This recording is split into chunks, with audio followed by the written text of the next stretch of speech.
Hello beautiful people and welcome back to my channel. Today I am here for you with my May TBR.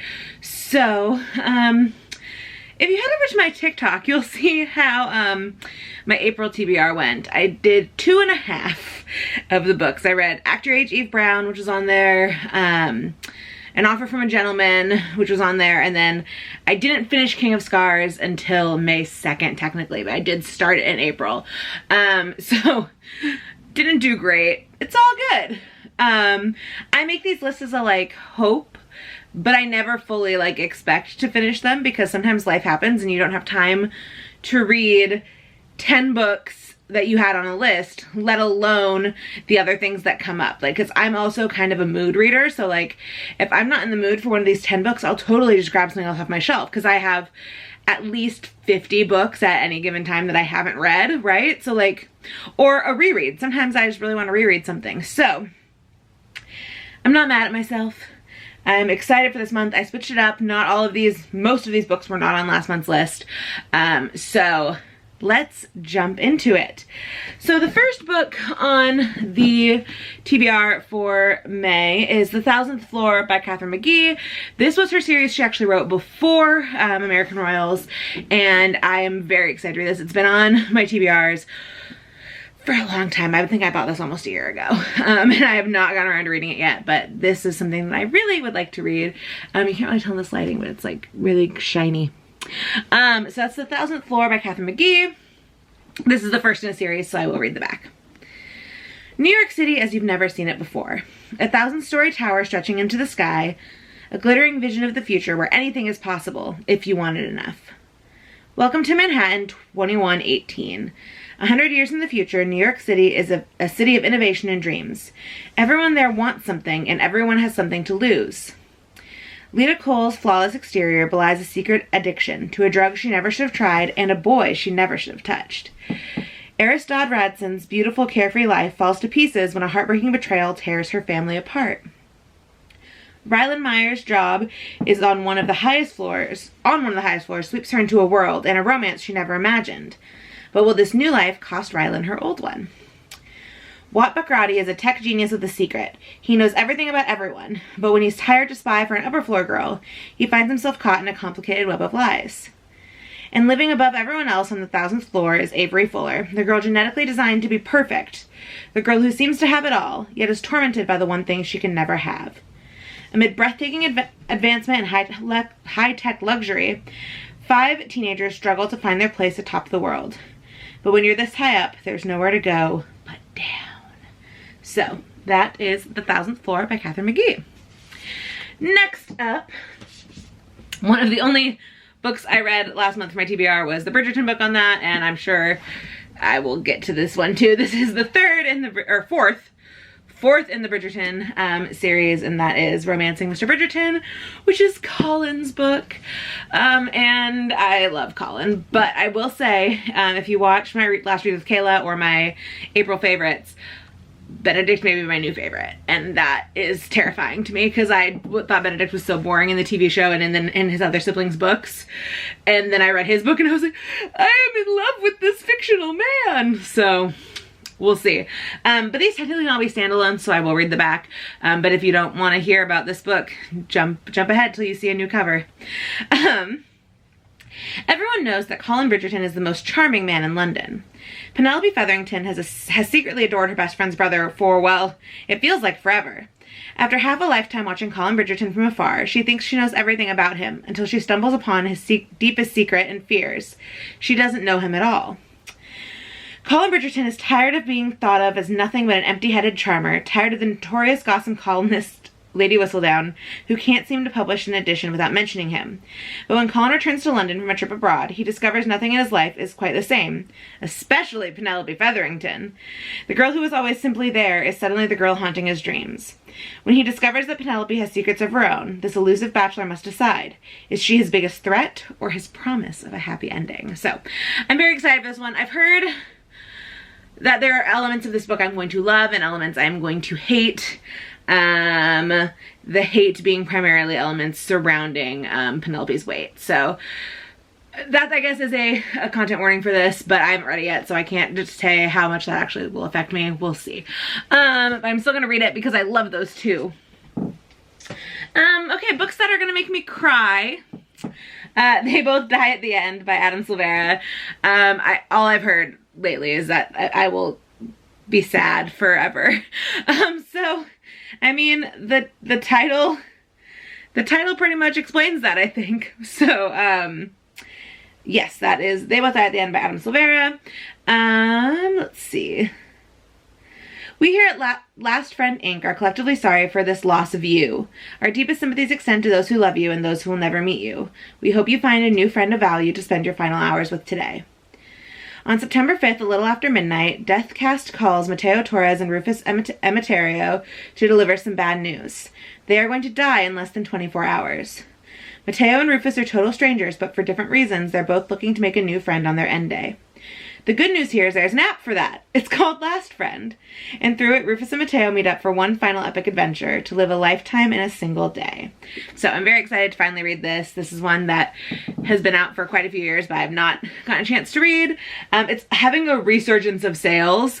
I don't know if this maybe is a new paperback version, but it's having a resurgence of sales. When I picked it up at my Barnes & Noble, the bookseller was like, "Why is everyone buying this book this week?" And I was like, "I don't know, sir. It's been on my list for a while. Please don't attack me." So apparently it's having a resurgence of sales in my area. So there is that. Next up we have 99% Mine by Sally Thorne. I love Sally Thorne. The Hating Game was one of my favorite books I read last year.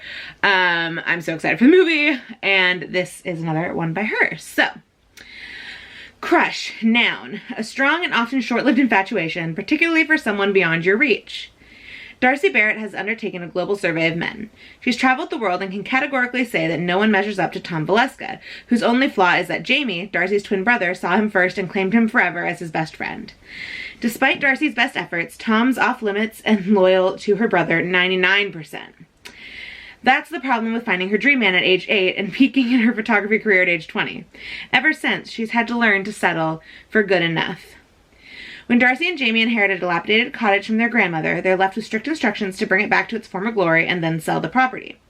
Darcy plans to be in an aisle seat halfway across the ocean as the renovations start, but before she can cut and run, she finds a familiar face on her porch, house flipper extraordinaire Tom, who has arrived bearing power tools and is single for the first time in almost a decade. Suddenly, Darcy is considering sticking around to make sure her twin doesn't ruin the cottage's inherent magic with his penchant for gray and chrome. She's definitely not staying here because of her new business partner's tight t-shirts, or that perfect face that's inspiring her to pick up her camera again. Soon, sparks are flying, and it's not the faulty wiring. It turns out that only 1% of Tom's heart might not be enough for Darcy anymore.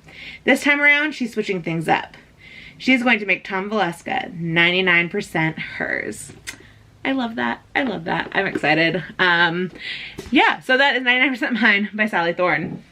Next, this is one that was on last month's A Touch of Ruin by Scarlett St. Clair. Did not get a chance to read this. This is a sequel, so I won't read the back. It's a sequel to A Touch of Darkness. It's a Hades and Persephone retelling set in a modern setting. The first one is very good. I've heard this one isn't quite as good, but I'm still excited to read it. So that is A Touch of Ruin by Scarlett St. Clair. Alrighty, next up, I can't remember if I put this one on. I might have put this one on last month's list too. This is Sweet and Bitter Magic by Adrienne Tooley. Look at how beautiful this is. Stunning! So, let's read about this one. Tamsin is the most powerful witch of her generation. But after committing the worst magical sin, she's exiled by the ruling coven and cursed with the inability to love. Oh! The only way she can get those feelings back, even just for a little while, is to steal love from others. Wren is a source, a rare kind of person who is made of magic despite being unable to use it herself. Sources are required to train with the coven as soon as they discover their abilities, but Wren, the only caretaker to her ailing father, has spent her life hiding in secret. When a magical plague ravages the queendom, Wren's father falls victim. To save him, Wren proposes a bargain. If Tamsin will help her catch the dark witch responsible for creating the plague, then Wren will give Tamsin her love for her father. Of course, love bargains are a tricky thing, and these two have a long, perilous journey ahead of them. That is, if they don't kill each other first. So, Sweet and Bitter Magic by Adrienne Tooley. We're getting there. 4 more, but well, 5 more if you count the new release. This one is one, again, that I'm just like behind the curve on. Everyone has said it's incredibly good. I do have the second one in the series because I trust people when they say I'm gonna love something, so I trust I'm gonna love this.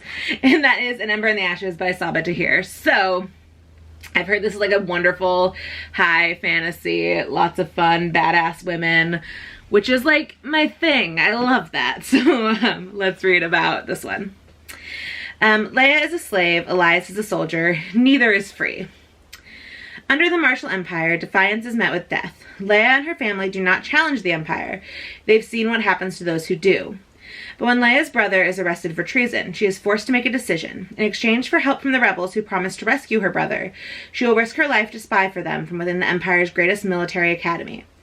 There, she meets Elias, the school's finest soldier, and secretly its most unwilling. He and Leia will soon realize that their destinies are intertwined and that their choices will change the fate of the Empire itself. So I can already tell him to love this. It's going to be epic, and I'm very excited to jump into it. I've heard incredible things about it, again, from like everyone who's read it. So there's that. Which of these do I want to talk about next? The next 3 are like my big 3 for this month. So I'm like, which one? Let's start with the one I'm going to start reading today. The Crown of Gilded Bones, Jennifer L. Armentrout. This is the Blood and Ash, 3rd book in the Blood and Ash series. The ending was a cliffhanger. The ending of Flesh and Fire was a cliffhanger. I've heard things. I'm excited. I don't really know what else to say about this except I'm excited. And I finally have a physical copy of the whole series. I read the first 2. Well, the first one I read an audiobook, second one ebook. Then I got the ebook of the first one, and then I was gonna wait and buy the hard copies of all 3 when this one came out. But then a few weeks ago, I was like, I can't wait. So I bought From Blood and Ash and Kingdom of Flesh and Fire. Corey has my From Blood and Ash, Kingdom of Flesh and Fire is up there. So now I have the hardcover of all of them. They're expensive, but worth it. So that's what I'm gonna start today. The Crown of Gilded Bones by Jennifer L. Armentrout. Okay, next. If you watched the last Read with Kayla, you know I'm angry about the ending of King of Scars. That cliffhanger was unacceptable. And so now I must begin Rule of Wolves. But now I'm hearing that people are getting angry about this one in the middle, and that's unacceptable to me as well. So I don't know what's gonna happen here. This is the 2nd book in the King of Scars duology, the 7th in the linear Grishaverse series, the 9th technically if you count the 2 other books. I don't know. I'm nervous. The tagline on the back is "We're all monsters now." And after the ending, I'm very scared about King of Scars. I'm very scared for what that means. So is Leigh Bardugo gonna kill me? Perhaps. We shall see. This is what I'll read immediately after Crown of Gilded Bones, unless the next one gets here first. So the next book I don't physically have in my hands yet. By the time you see this video, it will be out. But I won't have my copy, obviously, until it is out, and that is Realmbreaker by Victoria Aveyard. I'm so excited for this book, y'all. It's like, the concept is what happens if the heroes are all gone and now the like B squad has to save the world. And so it's like this squad of people who like don't like each other, never wanted to save the world, maybe have never really been that good, and they have to come together to save the world. And I am so excited for this book. It's probably one of my most anticipated of the year. When we did my like anticipated reads of 2021, I did say this one was up there, and it's because it is, and I cannot wait to have it in my hands. By the time you've seen this, I'll have gone to the release event with Barnes & Noble that I believe actually Saba Tahir is co-hosting. Anyway, so this month is just very much high fantasy for me. Very excited for Realmbreaker. I loved Red Queen. I'm looking at my beautiful stack right here of my Red Queen books. I love Victoria Aveyard. She's wonderful. I cannot wait to read Realmbreaker. And then it wouldn't be a Kayla TBR if I didn't give you my secret 11th read, the one I don't post on Instagram, the one that isn't out yet but will be out by the end of this month that I'm so excited to read. And this month that place goes to Hang the Moon by Alexandria Belfleur. I am so excited. This is not the sequel, but it's in the same universe, same characters, as Written in the Stars, which was one of my favorite reads of this year so far. And I'm so excited. I am so excited for this book. It essentially is about Brendan, who is Darcy's brother, and Annie, who is her best friend. And it has like an adventure based on rom-coms, and I'm very excited for this book. It comes out at the end of the month, so I've got a lot of time to wait. It'll probably be on my June TBR, not my May one. I probably won't get to it in May unless I get it and then immediately devour it like I do often with new releases, especially romance new releases. So I'm very excited for the books I want to read this month. Very excited for some other books that come out this month. I just am excited about reading this month. So if you like this video, please give it a big old thumbs up. Let me know what your favorite or most anticipated read of May is in the comments down below. Hit subscribe if you're new so you don't miss any of my videos, and I'll talk to you in the next one. Bye!